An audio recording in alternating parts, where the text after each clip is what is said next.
할렐루야. 작년 5월에 와서 하나님의 은혜를 나누고 또 말레이시아 사역에 대해서 소개했던 것 같은데, 또 오늘 이렇게 제가 잠시 나왔는데 우리 홍 목사님 또 내외분께서 이렇게 환대를 해주시고 또 말씀을 전할 수 있는 기회를 주시고 또 온 성도님들 기쁜 얼굴로 배울 수 있어서 너무나 감사합니다. 여러분들 어떻게 지내셨어요?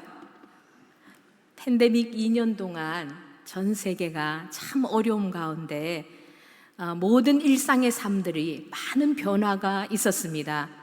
특별히 우리 말레이시아도 굉장히 어려웠습니다. 그래서 우리 한국도 물론 어려웠지만 저희는 밀림 사역을 하는 사람들인지라 굉장히 정부가 강하게 모든 것들을 규제했기 때문에 10km 반경 밖으로 나갈 수가 없는 그런 어려운 상황 속에 있었고요. 차도 한 명밖에 타지 못하고 또 나갔다가 잘못 걸리면 저희 같은 외국인들은 지갑채 다 털려서 빈손으로 집으로 와야 되는, 그래서 집에서 거의 생활을 하는 그런 시기들을 가졌습니다. 우리가 어려운 시기가 되어 보면 우리의 신앙의 어떤 현주소를 발견하게 되죠. 한국에 와보니까 이 팬데믹 2년을 지나면서 어떤 교회들은 너무 많이 어려움을 당하고 해서 교인들이 교회도 나오지 않고 여러 가지 어려워서 교회가 정말로 운영조차도 힘든 그런 교회도 있고요. 또 어떤 교회들은 정말 우리가 왕래도 할 수 없고 또 많이 모일 수도 없었지만 줌이라는 그런 인터넷 공간을 이용해서 구역끼리 모이고 그 공간을 활용해서 기도도 하고 말씀도 나누고 말씀 녹음도 올리고 그렇게 하면서 오히려 교회 중심으로 신앙생활을 하지를 못하니까 개별적으로 구역에서 다 관리를 하면서 내적인 성장을 이루는 그런 교회도 있더라고요. 근데 제가 오늘 오면서 우리 부목사님께 말씀을 드렸는데 우리 파남교회는 그럼에도 불구하고 모이기를 힘쓰고 정말 우리 성도들이 온 마음을 다해서 주님께 예배하여서 큰 어려움이 없었습니다 라는 이야기를 들을 때 얼마나 감사했는지 모릅니다. 제가 이 파남교회에 오면은요, 다른 교회에서 느끼는 것과 좀 달라요. 굉장히 교회 분위기가 축제적인 분위기이고 또 우리 성도님들의 표정이 굉장히 밝고, 오늘도 제가 좀 일찍 와서 살짝 요 복도를 지나왔는데도 제가 누군지도 모를 터인데 굉장히 인사들을 상냥하게 따뜻하게 해줘가지고 제가 홍 목사님한테 참 그 리더십의 비결이 뭘까 하는 생각이 많이 들었습니다. 모든 분들이 이렇게 한 사람이, 낯선 사람이 왔음에도 불구하고 환대해주고 사랑해주는 곳, 이것이야말로 천국이 아닌가 하는 생각이 듭니다. 저는 이 팬데믹 기간 동안에 밀림을 자주 들어갈 수 없었기 때문에 이 기간에 도대체 무엇을 해야 될까 했는데 주님께서 저의 개인적인 쉼의 시간도 허락해 주셨고요. 제가 이제 8년째 말레이시아에서 사역을 하고 있는데 1년에 한 5만 킬로 정도 밀림을 왔다 갔다 합니다. 제가 이렇게 체구가 큰 사람이 아닌데 이 작은 사람이 날마다 차를 타고 이렇게 밀림을 들어갔다 나왔다 하니까 얼마나 몸이 17년 동안 무리가 됐겠습니까? 그래서 오죽하면 한국에 왔을 때 의사 선생님께서 직업을 바꾸라 그러시더라고요. 당신은 지금 그 몸에 뼈대도 좋지 않은데 1년에 그렇게 5만 킬로 이상이 뛰어지면 허리가 감당이 안 되니까 직업을 바꾸시라 그러시더라고요. 그래서 직업은 바꿀 수 없고요. 제가 무엇을 해야지 이 허리에 지금 척추가 문제가 생겼는데 제가 잘 살아갈 수 있을까요? 했더니만 근력을 강화하고 운동을 매일 하시면 그 통증이 줄어들 것입니다. 저에게 이렇게 처방을 내리셨어요. 그래서 제가 이제 인생의 하프타임을 지났잖아요. 50대 중반이기 때문에 그동안은 정말 주님의 사역한다고 내 자신을 너무나 돌보지 않고 일만 정말 하고 살았습니다. 저는 쉬는 날도 앉아있으면 컴퓨터 업무를 하고 책을 보면서 일을 만들어내는 사람이기 때문에 저희 남편이 제발 좀 쉬어라 간곡히 부탁하거든요. 근데 그게 참 일하는 재미가 있어가지고 그게 쉽지는 않더라고요. 그래서 이번에는 정말로 큰 마음을 먹고 내 자신을 좀 돌보자 해서 제가 운동을 정말 하기 싫어하는 사람인데 6개월 동안 쉬지 않고 운동을 했습니다. 제가 작년보다 좀 건강해 보이지 않나요? 네. 그래서 제가 몸이 참 건강해지고요. 또 선교사들은 늘 이렇게 사람들에게 퍼주는 일을 하잖아요. 지식을 나누고 물건을 나누고 사랑을 나누고 한 손에는 복음을 한 손에는 빵을 들고 나가서 제 전선에 있는 사람들을 만나는데 내 안에 채워짐이 없으면 우리가 번아웃이 되잖아요. 탈진하게 되거든요. 저의 시점이 이제 만 7년을 그렇게 달려왔기 때문에 사실은 내면에서 좀 쉬고 싶은 마음도 있었습니다. 그런데 이 선교사들이 팬데믹 전에는 뭘 공부를 하나 하려고 그래도 비행기를 타고 한국을 나온다든지 이렇게 해서 고비용을 들여서 이렇게 와야 되기 때문에 사실상은 쉽지가 않았습니다. 그런데 이 팬데믹 기간 동안에 줌이라는 도구를 통하여서 세계 각처에서 선교사님들을 훈련시키는 프로그램들이 굉장히 많아진 것입니다.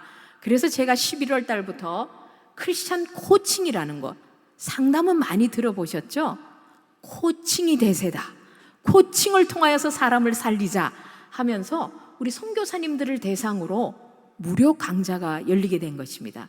그래서 저희가 밴쿠버에 기반을 둔 어떤 기관을 통해서 제가 교육을 받게 되면서 새로운 눈을 또 뜨게 된 거예요. 건강한 개인이나 조직이 변화와 성장을 원할 때에 어떻게 도와주어야 할지를 아주 체계적으로 6개월 동안 배우게 되면서 제 삶에 참 놀라운 변화가 일어났습니다. 제일 먼저는 제 자신의 변화가 일어났어요. 우리 인생 전체를 바라볼 때에 우리의 생의 모든 주기를 바라볼 때 균형이 잡혀야 되는데 영적인 면이나 뭐 가족의 어떤 행복도나 어떤 정서적인 안정이나 이런 걸 볼 때는 제가 점수가 굉장히 높은데 저는 취미 활동을 안 하고 있더라고요. 일만 하고 살아요. 그리고 건강을 제대로 돌보지 않더라고요. 그래서 이 인생에 수레바퀴가 있는데 이 인생의 수레바퀴가 찌그러지는 거예요. 건강하고 이 취미 활동에는 쑥 점수가 낮아져 버리니까 바퀴라는 것은 동그래야 돌아가는데 둥글지가 않는 거예요. 그래서 좀 상위에 있는 코치들을 통해서 코칭을 받고 그러면서 제 자신을 먼저 변화시켜가는 그런 일들을 하게 되었습니다. 그래서 제가 취미를 뭘 할까? 뭘 해서 나의 정서를 좀 아름답게 만들까? 그러다가 돈 드는 거는 할 수 없고 옛날에 했던 거지만 내가 다시 할 수 있는 게 뭘까 생각해 보니까 피아노를 치면서 찬양을 부르면 좋겠다. 일주일에 한 번 정도밖에 치지 않는데 일상에서 좀 그것을 늘려가야 되겠다. 그렇게 해서 제가 매일 하루를 열어갈 때 10분씩 찬양을 부르고 그렇게 시작하는 취미 활동을 하게 되었어요.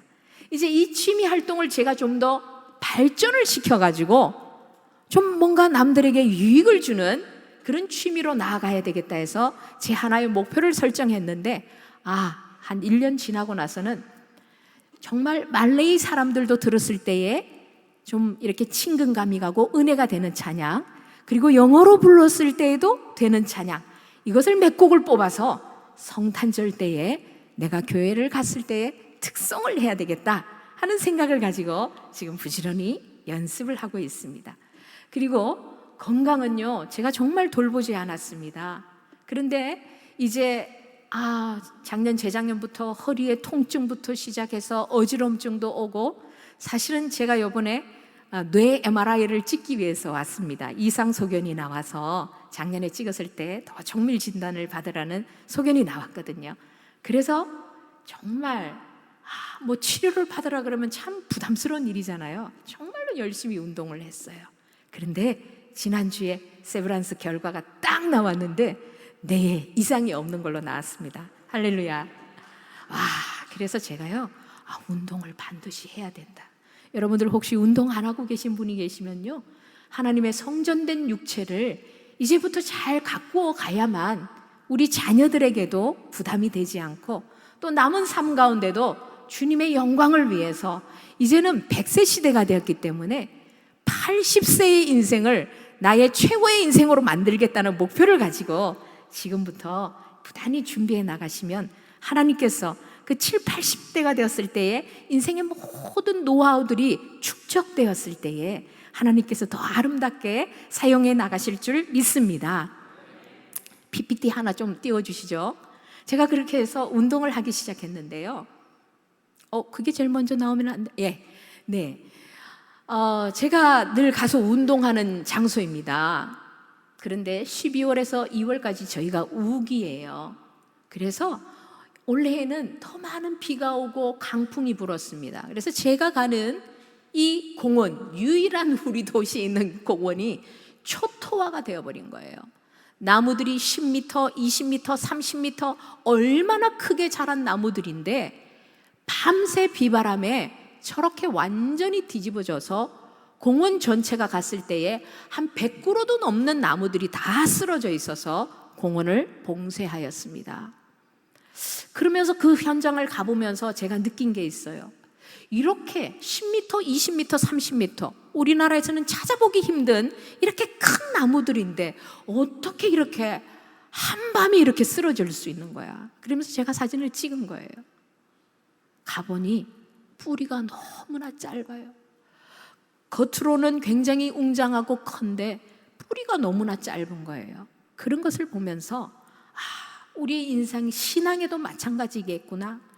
겉보기에는 무성해 보이고 신앙생활 잘하는 것 같고 기도 생활도 잘하는 것 같고 주일 성수도 하고 수요 예배도 오고 새벽 예배도 오고 저 사람은 신앙이 참 좋은 사람일 거야. 우리는 추측을 하지 않습니까?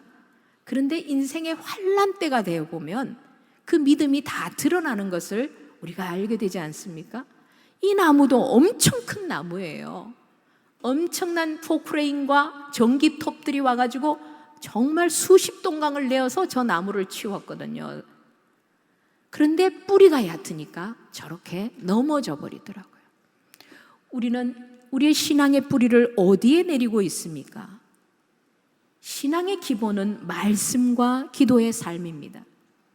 그냥 우리가 와서 성전 뜰만 밟고 가는 것이 아니라 내 개인의 삶 속에서 말씀과 기도의 삶을 매일매일 살아가지 않으면 저 나무처럼 인생의 비바람이 올 때에 그냥 쓰러질 수밖에 없구나 하는 것을 저는 느끼게 되었습니다.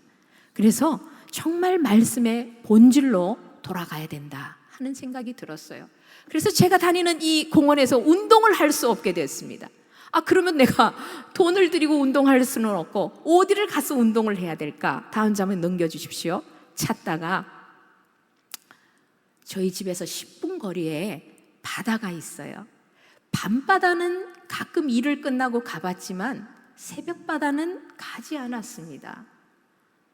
그런데 하루는 저희 이제 남편하고 둘이 5시에 일어나면 새벽 예배를 드리고 이렇게 이제 책도 좀 보고 일과를 하는데 그날은 이제 운동을 할 장소가 없기 때문에 제가 새벽바다를 나간 거예요. 새벽바다가 그렇게 매력적인 거는 제가 처음 알았습니다. 제가 있는 바다를 별로 사랑하지 않았어요. 왜 보통 세부라든지 꽃다키나 발로 이런 바다들은 그 사진에 나오는 거 보면 아주 에메랄드 빛의 그 파란 바다잖아요. 제가 있는 바다는 석회가 많은 바다라 가지고요, 잿빛 바다예요. 바다에 가도 흙이 회색이에요. 그래서 제가 저 바다를 별로 사랑하지 않았어요. 그런데 새벽에 갔는데 이런 간조 만조의 현상에 따라서 바다가 저만큼 밀려져 있고요, 땅들이 싹 드러나 있는데요, 너무나 아름다운 거예요. 그러면서 제가요, 이야, 하나님 만드신 자연이 이렇게 아름답구나. 하나님이 만물을 통하여서 저에게 말씀하시는 그 음성을 듣게 된 거예요. 여러분들, 땅들이 찬양한다는 찬양은 우리가 많이 부르잖아요. 온 땅과 만민들아 주의 음성 듣고 모두 기뻐하라, 이런 찬양을 하잖아요. 그런데 저는 그날 아침에 땅들이 찬양하는 것을 보게 되었습니다. 땅에 있잖아요, 아름다운 문양들이 막 이렇게 생기면서 하늘 높이 손을 들어 찬양하는 것처럼 땅들이 그런 형태가 돼 있는 거예요. 그래서 그 자리에서 막 찬양을 부르면서 그 1km 해변을 제가 막 걸었습니다. 그리고 그 주변에 있는 나물들도 주님을 찬양하고요. 조금 있으니까 점점 여명이 밝아오면서 태양빛이 이제 막 올라오기 시작하는데요. 얼마나 그 빛이 찬란한지요. 그냥 입으로 주님을 그냥 내 마음속에서 그냥 부르게 되는 거예요. Then sings my soul, my Savior God to thee. How great thou art, how great thou art. Then sings my soul, my Savior God to thee. How great thou art, how great thou art.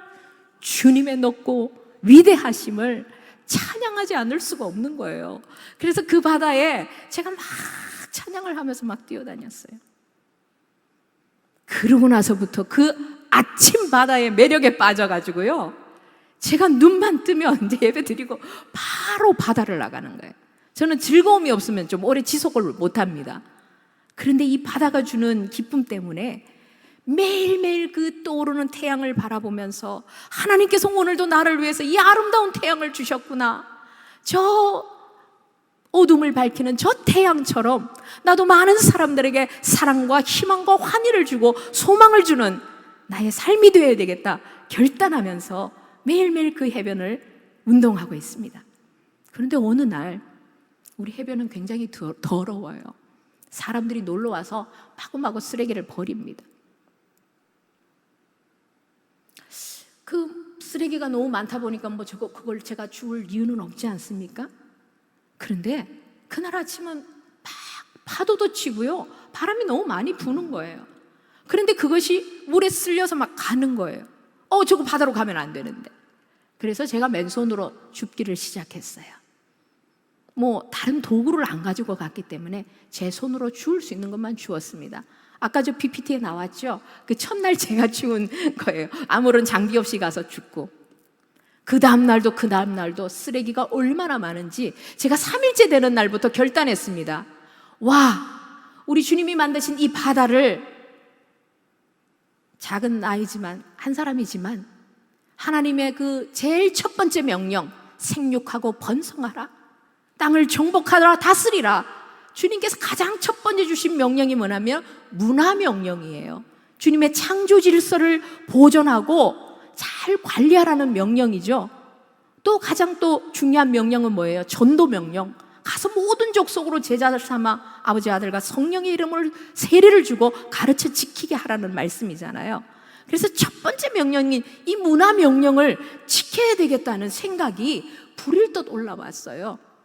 그래서 우리 남편하고 결단하고 비닐 장갑 준비하고 이제 가방을 하나 메고 쓰레기 봉지 큰 거를 2개를 질끈 짜매고 1km 해변을, 갈 때는 쓰레기 위치 파악, 그리고 물가 있는 거는 발로 쳐내서 모래 위로, 그리고 갔다고 오면서 1km 해변에 있는 쓰레기들을 줍기 시작했습니다. 얼마를 했을까요? 참에 사람들이 그러더라고요. 너 몰라서 그러는가 본데 여기 쓰레기 주울 필요가 없어. 나중에 낮이 되면 쓰레기 청소부가 와서 이걸 주우니까 줍지 마라. 그러면서 어떤 중국계 말레이가 이야기를 해주고 갔어요. 그래서 제가 그냥 웃으면서 알았다고 그랬어요. 그 사람이 말을 했지만 저는 매일매일 3개월 이상 그 일을 하고 있었습니다. 매일매일 이 쓰레기를 주면 얼마나 될까요? 저희 남편이 지금 저거 한금 들었잖아요. 저까지 들으면 거의 5kg 내지 10kg를 아침에 주워서 쓰레기장에 버리고 오게 됩니다. 그런데요, 사람들이 우리를 보고 있었나 봐요. 아무 말도 하지 않았는데 보고 있었나 봐요. 3개월이 지난 어느 시점부터 사람들이 저희들에게 엄지척을 해주고 가는 거예요. 너무 고맙다, 이런 말들을 하기 시작하는 거예요. 그러면서 저희들과 대화하기를 원하더라고요. 저는 이렇게 해변을 지나갈 때도 그냥 지나가지 않고 아침에 이렇게 그 클로스에서 만나는 사람들이 있잖아요. 그럼 저는 손을 들어서 굿모닝 그리고 슬라마 파기, 중국 사람은 니하오 해야 되겠죠. 이렇게 인사를 하면서 막 지나가거든요. 그들은 크게 반응하지 않았지만 제가 그 일을 계속 하다 보니까 이제 늘 오는 사람들이 있습니다. 한 6커플은 늘 고정적으로 오더라고요. 결국은 그 사람들하고 나중에는 인사도 하게 되고 이렇게 해서 서로가 관계가 형성되는 놀라운 일이 일어났어요. 아까 쓰레기 중에서 통 큰 거 있었죠. 그 큰 거는요, 이미 바다에 갔다가 많은 조개 딱지를 붙여가지고 다시 파도에 쓸려온 겁니다. 어마어마한 쓰레기들이 이렇게 바다로 가고 있어요. 스웨덴에서 언젠가 발견된 고래 속에 25kg, 10톤짜리 고래를 잡았는데 배를 갈라보니 그 안에 25kg의 플라스틱과 비닐들이 나왔다고 그러지 않습니까? 이제는 우리 그리스도인들이 하나님께서 말씀하신 전도의 명령 플러스 문화 명령까지 지켜야 됩니다. 그래도 우리나라는 잘 분리수거도 하고 지키고 있어요. 그러나 제3세계는 먹으면 그냥 다 버리는 거예요. 아까 그림 속에 박스 하나 있었죠? 그 박스가 뭐냐면요, 중국 사람들은, 중국계 말레이들은 특별한 자신들의 날에 저런 바닷가나 어디 나와서 폭죽을 터뜨리면서 복을 빌어요. 저 폭죽의 소리는요, 따발총 소리, 대포 소리만큼 큰 거예요. 자기 개인의 복을 받기 위해서 저기서 그 행사를 밤새 치르고는 저 쓰레기는 고스란히 놔두고 가는 것입니다. 저게 미신을 믿는 사람과 우리 기독교인의 차이죠. 그들은 신을 얼레고 달래서 나의 욕구, 나의 복을 받기만 하면 돼요. 남은 신경 쓰지 않아요. 그러나 우리 그리스도인들은 어떻습니까? 정말 신을 얼레고 달래서 내 욕구를 채우는 것이 아니고 처음에 나의 목표는 하나님 이거 주세요. 우리 아이 이거 해주세요. 하나님 시험도 꼭 붙게 해주시고요. 사업도 좀 잘 되게 해주세요. 나의 욕망을 가지고 나와서 기도를 하긴 하지만 결국은 그 기도하는 과정 속에서 말씀을 묵상하는 과정 속에서 하나님이신 그 신을 바꿔놓는 것이 아니라 내가 변화되죠. 하나님 제가 잘못했네요. 저 남편을 변화시키려는 내가 잘못했네요 하면서 결국은 기도의 과정과 말씀을 묵상하는 과정 속에서 내 자신을 주님 비달에 조명해 보면서 내 자신을 변화시켜가는 그런 삶을 살지 않습니까? 그래서 이렇게 미신 믿는 사람과 우리는 다른 삶을 살아가게 되는 것입니다. 그래서 이 빛이 안에 작은 변화의 바람이 불어오고 있습니다. 하루는 어떤 할머니가 대한민국 써있는 곳에 나란 말씀이 이렇게 돼가지고 티셔츠를 입고 해변을 나타나셨어요. 그래서 저는 저 쿠알라룸푸르에서 여행 오신 한국분인가 싶어서 반가워가지고 다가가지고 안녕하세요 그러면서 인사했는데 자기 코리안이 아니라고 이야기하는 거예요. 자기 코리아에 여행을 갔다 오면서 이 티셔츠를 샀다 이러시는 거예요. 그러냐고. 그러면서 이분이 이렇게 묻습니다. 너가 한국 사람이니까 내가 좀 물어볼게. 말이야, 우리 조카가 한국 남자를 사귀어서 호주에서 공부하면서 한국 남자를 사귀어서 이 두 사람이 이제 관계가 깊어지고 결혼을 하려고 그러는데 말이야, 우리 조카가 무남동녀 외동딸이라는 거예요. 그런데 우리 지금 말레이시아에는 K-팝, K-드라마 붐이 엄청나게 일어가지고요, 많은 사람들이 우리 한국에서 나오는 드라마를 바로 실시간으로 보고 있습니다. 그 K-드라마를 보니까 한국의 시어머니 너무 무서워. 그래서 우리 조카를 갖다가 하나밖에 없는 이 조카를 한국으로 시집을 보내려고 생각하니 그 아들은 참 괜찮은 아이인데 너무나 걱정되어서 지금 부모님도 그렇고 일을 어떻게 하면 좋냐는 거야. 근데 이 딸은 그 남자 아니면 안 되겠다 그러니 참으로 가정에 지금 고민에 휩싸였다는 거예요. 정말 한국의 시어머니들은 그렇게 무섭고 힘들게 하나? 이렇게 묻더라고요. 그래서 제가 웃으면서 이야기했어요.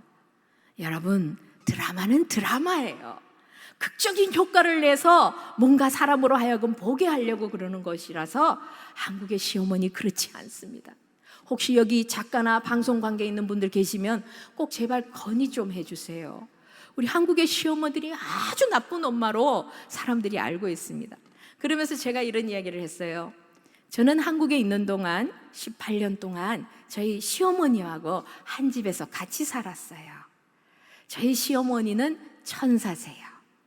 저희 시어머니 덕분에 제가 이렇게 성장하였고 우리 아이들도 잘 기를 수가 있었습니다. 아주 한두 분 정도 좀 나쁠 수 있는 사람은 있겠으나 사람들의 마음은 다 똑같고요. 참 좋은 분들이 많으니 걱정하지 마십시오 라고 이야기를 해줬더니만 이분이 안심의 미소를 하시면서 고맙다 그러면서 자기 동생네에게 꼭 전하겠다고 그렇게 빠바이 하고 갔습니다. 그런데 제가 막 돌아와서 급하게 이제 집으로 돌아왔는데 가만히 생각해 보니 이분의 전화 연락처라도 좀 알아서 뭔가 문제가 분명히 국제 결혼을 하면 발생할 텐데 AS를 해줘야 되는데 이거 좀 주님 하면서 걱정이 좀 되는 거예요. 사실 인터내셔널 결혼이 쉽지만은 않습니다. 예. 근데 요즘 우리 한국 드라마나 K-팝 때문에 한국 남성들, 한국 여성들에 대한 인기가 이 동남아나 세계에 굉장해요. 그래서 한국 남자들은 그 텔레비에 나오는 것처럼 이벤트도 잘하고 아주 여자들에게 아주 감미로운 말을 잘해주는 것처럼 그렇게 우리 동남아의 여성들이 착각하는 경우가 굉장히 많거든요. 예, 실제로 그렇지는 않잖아요. 어떻게 살면서 맨날 그렇게 감미롭게 해줄 수 있겠습니까? 못하지요. 그래서 제가 이제 그 불자신데 보내고 나서 기도가 계속 나오더라고요. 그분 기도가 계속 나와서 그랬는데 하나님 언제 이분을 다시 만날 수 있는 계기가 된다면 직접 그 딸의 부모님을 만나서 제가 좀 이야기를 했으면 좋겠습니다 하는 그런 기도를 했어요. 그런데 아니나 다를까 한 달 후에 그분을 해변에서 만난 겁니다. 그분도 자기의 신께 이 기도했대요. 와, 그 한국 사람 한 분만 더 만났으면 왜 내가 전화번호를 안 받아놨을까? 만나서 얼마나 반갑습니까? 그래서 약속을 해가지고 그분들을 만나서 제가 한국 오기 전날 그분들을 부모님을 만나서 마음에 안심도 시키고 내가 부부 상담사다. 커플 카운슬링을 하는 사람이야. 어려운 문제가 생기면 나한테 연락해. 이렇게 이제 이야기를 하고 여러 가지 한국적인 상황과 예의를 어떻게 해야 되는지 이런 것들을 가르쳐 주고 왔습니다.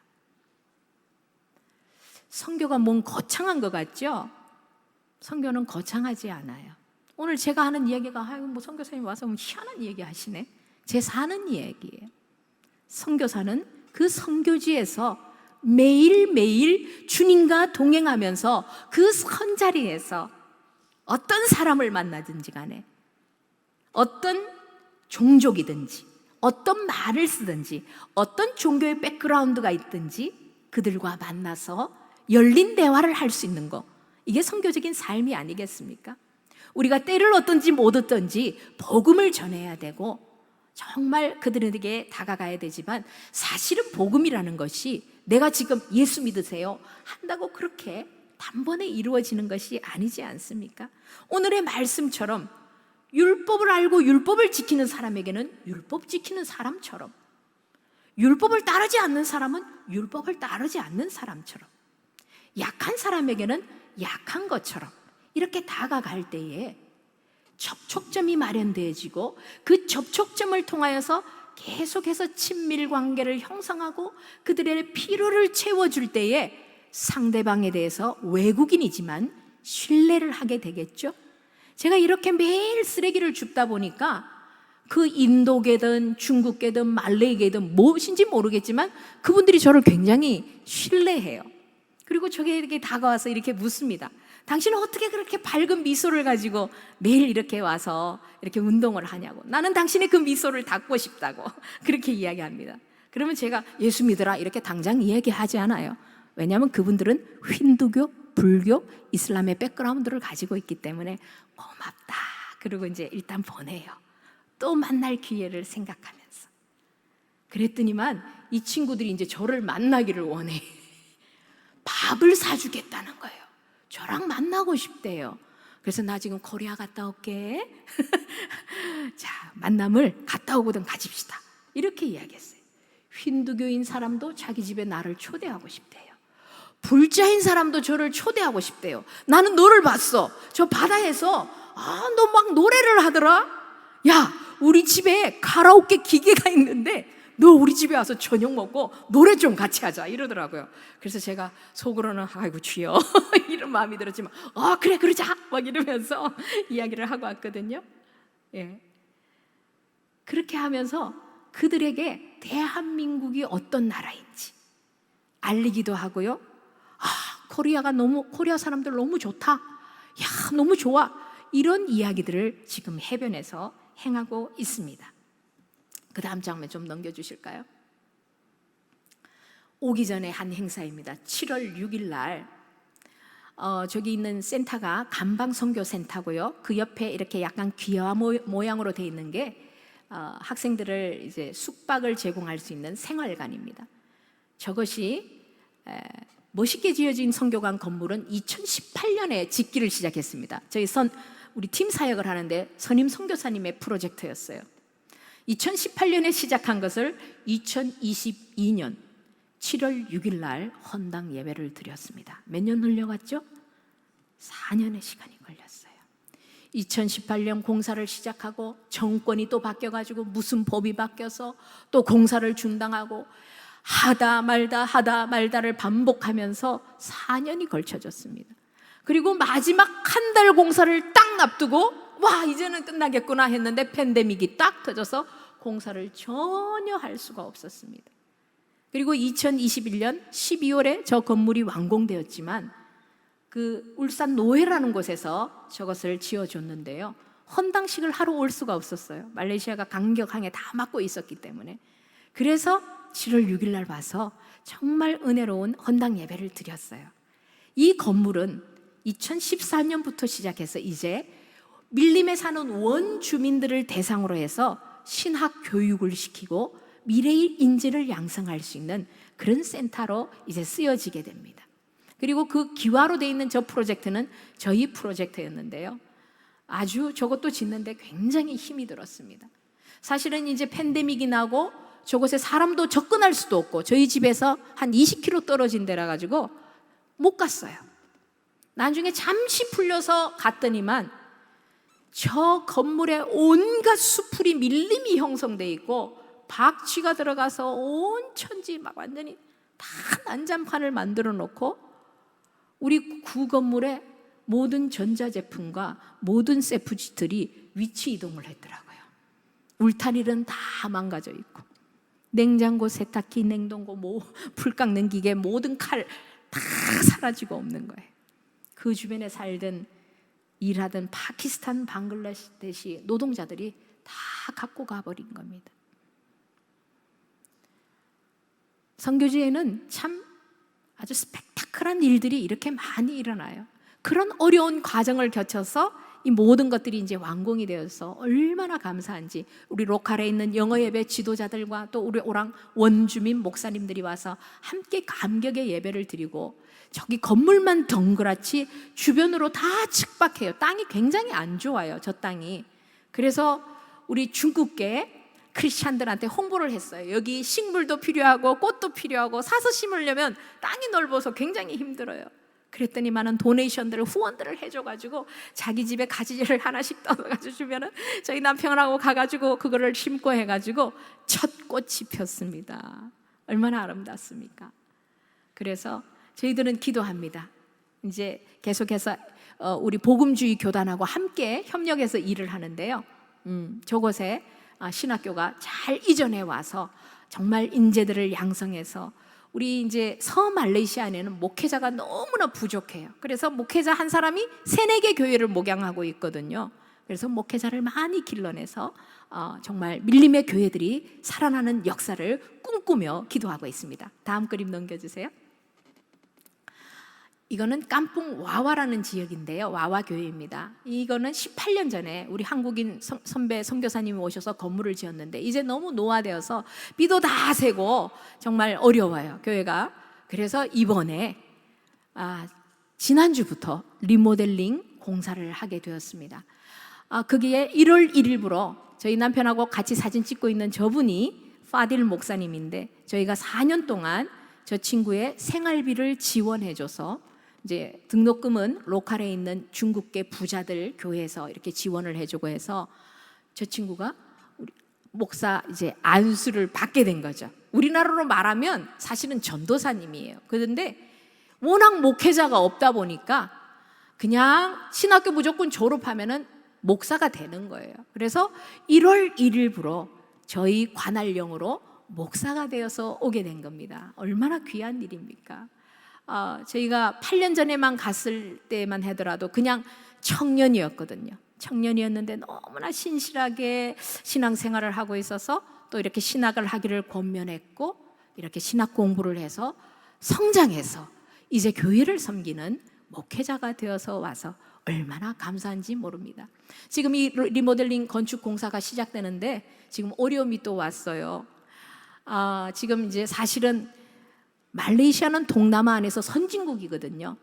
그래서 미얀마나 캄보디아나 태국이나 인도네시아의 노동자들이 저렴한 노동력이 들어와서 일을 해야만 좀 단가가 내려가는데, 팬데믹이라 그런 분들은 못 들어와요. 비자도 없고. 그러다 보니까 노동자가 없어서 지금 인건비가 상승이 되고 모든 재료비가 상승이 되고 해서 여러 가지 지금 건축의 변수도 작용하고, 질 높은 그 일을 잘하는 사람을 지금 많이 못 찾아서 건축에 지금 상당한 어려움이 있는 거예요. 전체를 진두해가는 분이 굉장히 지금 어려움을 겪고 있습니다. 그래서 좀 기도를 열심히 해주십시오. 저 와와 교회가 잘 건축이 되어져서 제일 밑에 있는 할아버지와 저 딸이 누구냐면은 그 마을에 첫 번째로 예수 믿은 추장과 추장의 딸입니다. 그래서 저분들이 주축이 되어서 얼마나 열심히 신앙생활하고 있는지 모릅니다. 다음 그림 넘겨주세요. 이거는 따나메라 교회인데요. 다 깐풍 마을마다, 깐풍은 시골입니다, 특색이 있어요. 이 마을은 좀 더 강경한 지역입니다. 그래서 다른 마을은 팬데믹 때 조금 풀려졌을 때 저희들이 들어가서 또 예배도 드리고 이렇게 하고 나왔거든요. 깐풍은 줌으로 예배를 못 드려요. 핸드폰을 제대로 갖고 있다 하더라도 성능이 안 좋은 전화 받는 정도밖에 하지 못하기 때문에 줌으로 할 수 없어요. 그래서 참 모든 사람들이 신앙생활을 쉬는 거죠. 성경책도 잘 없기 때문에. 이 지역은 특별히 팬데믹 기간에 모든 자기 마을 주민 외에는 들어오지 말라고 추장이 딱 공고를 해버렸기 때문에 이 마을은 들어가지를 못했어요. 그래서 사실은 2달 전에 오픈이 되어져 가지고 2년 동안 쉬었던 예배를 다시 드리려니 얼마나 사탄마귀의 공격이 많았겠습니까? 그래서 들어가서 예배를 드리기 시작했고, 첫 예배를 드리는 동안 제가 한 60인분에 저렇게 비훈 고랭이라 그래서 그분들이 좋아하는 거 고기도 막 넣고 해서 집에서 만들어서 가서 예배를 드리고, 아이들과 함께 또 어른들과 함께 식사도 나누고, 사람이 적게 왔잖아요. 그래서 비닐봉지를 갖고 간 걸로 다 싸서 주면서 나누어 주라고 이렇게 하고 그랬습니다. 근데 둘째 주일 되니까 사람이 더 올 줄 알았는데 사람이 안 오는 거예요. 무슨 일인가 했더니만 동네에 잔치가 있어서 아무도 안 온 거예요. 잔치 생기면 왜 시골에서는 마실 가서 다 도와야 되잖아요. 똑같은 문화예요. 마을 잔치인데 안 가면 아주 딸을 당하죠. 그래서 안 오게 된 거예요. 셋째 주 갔더니만요, 또 사람들이 별로 안 와요. 그래서 저기 제일 첫 번째 그림이 뭐냐면 그 마을 추장님 집이에요. 그래서 추장님하고 우리가 잘 사귀어놨거든요. 뭔가 좋은 일 있으면 막 추장님 집에 다 갖다 주고 했더니만 우리 추장님 따님들이 나와 있더라고, 저기 마루에, 툇마루에. 그래서 저분들도 간혹 교회를 나오시는 분들이라 저기에 앉아가지고 우리가 예배도 드리고 가지고 간 물건도 나눠주고 같이 이렇게 밥도 나눠 먹고 그렇게 하고 왔습니다. 넘겨주세요. 우리 깐풍의 사람들인데요, 저희가 한 20개 마을에 들어가고 있는데 지난 이제 성탄 선물도 드려야 되겠고 이랬는데 한국교회 편지를 안 썼습니다. 보통 10월 달이면 깐풍의 성탄절에는 쌀이 가장 귀한 선물이니까 여전도의 별로라든지 이렇게 해서 조금씩만 후원해 주시면 쌀 한 포에 10kg에 10,000원만 하면 선물합니다. 이렇게 해서 편지를 다 보내는데 모든 전 세계가 힘드니 편지를 전혀 보내지 않았어요. 그렇지만 믿음으로 조금씩 교인들만 나눠주는 일들을 하였고요. 그런데 다행히 현지에 있는 NGO에서 인형이 너무 많이 들어왔다는 거예요. 그래서 니네 인형 좀 가져갈래? 이런 연락이 온 거예요. 그래서 오케이. 그리고 인형을 잔뜩 얻어왔습니다. 그러고는 이제 깐풍에 들어가서 인형을 나누는데요. 처음에는 인형이 많이 들어오지 않아가지고 어린이들만 대상으로 줬더니만 어른들이 와가지고 나도 저런 거 하나 가져보고 싶은데 우리 어른들 좀 주면 안 되겠냐고 그러시는 거예요. 이분들이 인형을 한 번도 가져본 적이 없거든요. 심지어 남자 어른도 와서 우리도 좀 인형을 주면 안 되겠냐고. 그래서 제가 NGO 기관에 갔습니다. 인형 좀 있으면 좀 많이 주세요. 그래서 많이 얻어왔어요. 그래서 마을별로 가서 예배드리고 이 인형을 나눠줬더니만 저분이 마을의 어르신이십니다. 쑥바 어르신. 인형을 저렇게 잡고 너무너무 행복해 해가지고 저희가 이렇게 한껏 찍었습니다. 다음 넘겨주세요. 네, 요거는 이제 사랑의 쌀 나누기, 한 20여 개 교회 사랑의 쌀 나누기를 교인들 중심으로 우리가 보통 하게 되면 마을 주민 전체를 대상으로 다 줘버리거든요. 근데 이번에는 지나가기는 서운하고 해서 교인들만 조금씩 나눠드렸습니다. 예, 넘겨주세요. 그럼에도 불구하고 열려질 때마다 가서 저희 남편이 이제 말씀 사역을 계속해서 진행하고 있습니다. 넘겨주세요. 최근에 또 목사님 아드님께서 이미 아기 있으시죠. 여러 가지 형편이 안 돼가지고 미리 살고 이제 좀 돈이 모아져가지고 웨딩드레스도 좀 빌려서 입어볼 수도 있고 이래가지고 결혼식을 하게 됐다는 거예요. 그래서 목사님이 우리 아들이 결혼하는데 저희 남편이 쌤입니다. 쌤 목사님 오셔가지고 우리 아들 주례 좀 해주십시오 이러는 거예요. 주례는 처음이거든요. 그래서 우리 원주민 목사님들에게 다 문의를 했습니다. 자, 여러분 주례를 어떻게 해야 됩니까? 내가 혹시나 이 문화적인 것들이 있으니까 실수를 할 수 있을지도 모르니까 좀 주의해야 될 사항이라든지 이런 것들을 좀 해서 저에게 좀 알려주십시오 라고 얘기했더니만 묻는 목사님들 전부 다 당신 마음대로 하세요 이러는 거예요. 아무도 말씀을 안 하시는 거예요. 그래서 할 수 없이 저희 남편이 그냥 우리 기독교 스타일로 한국에서 하는 스타일로 해갖고 모든 주례 진행을 쫙 하고 말씀도 하고 이렇게 해서 예배를 다 드려주었습니다. 그리고 이제 한 컷을 이렇게 딱 찍었죠.